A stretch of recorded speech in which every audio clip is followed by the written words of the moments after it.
السلام عليكم ورحمة الله وبركاته. ازيكم يا حضرات؟ عاملين ايه؟ مع حضراتكم فيديو جديد من قناتكم لفة في مصر. احنا دلوقتي في شارع لطفي السيد، وعلى طول مباشرة بيقابلني كوبري غمرة وبعد كده رمسيس. واحنا دلوقتي القناة، الفيديو هوري لحضراتكم ازاي نطلع على حي السفارات مدينة نصر من عن طريق محور جهان السادات الجديد. احنا دلوقتي من شارع لطفي السيد بناخد الملف ده، الملف الشمالي اللي قبل كوبري غمرة، تحديدا على اوله محل الكاوتش العربيات.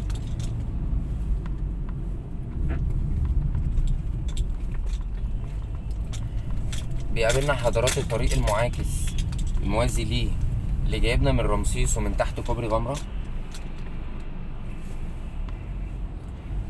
بنطلع كده على الطريق ده شارع رمسيس على طول كده يا حضرات. لو حابين نطلع على العباسية، حابين نطلع على مصر الجديدة او مدينة نصر المقاولين، حابين نطلع على خليفة المأمون، نروح جسر السويس، بنطلع الكوبري ده يا حضرات، كوبري مصر الجديدة العباسية.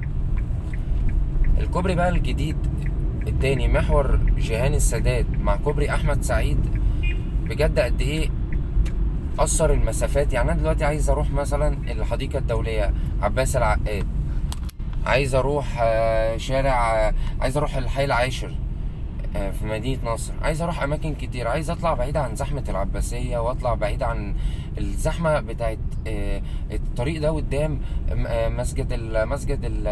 مسجد النور مع كنيسة القدرائية، مع الزحمة اللي بتبقى في ميدان العباسية مع الموظفين، مع ضغط المدارس، مع الجامعات، جامعة عين شمس هناك يا حضرات.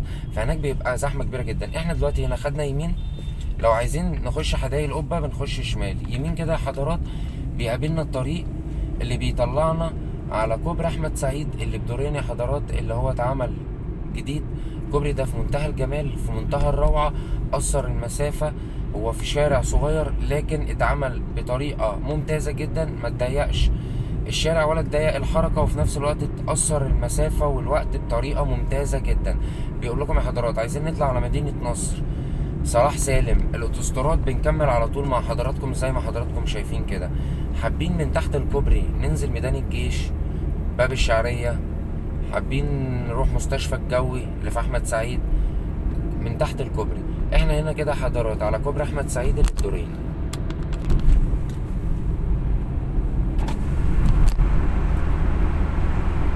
الكوبري ده حضرات بينزل بينا على نهاية شارع احمد سعيد عند مدينة البعوث الإسلامية، ويقابل بينا تقاطع صلاح سالم من ميدان الفردوس. كوبري جميل جدا، اتعمل بصراحة بشكل ممتاز جدا، يخدم الحركة المرورية هنا، حاجة في قمة الجمال بصراحة. بياخدنا أول ما بينزل القناة أول ما بينزل الكوبري بيكون على إيدينا نادي المياه للقاهرة.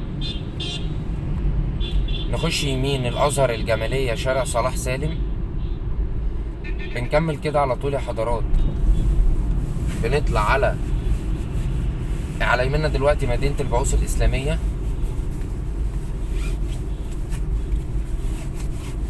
وعلى شمالنا معهد الأزهر لتعليم اللغة العربية.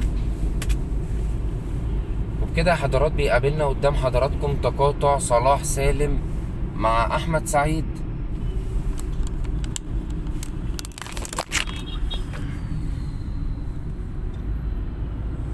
كده دخلت صلاح سالم والقلعة يمين.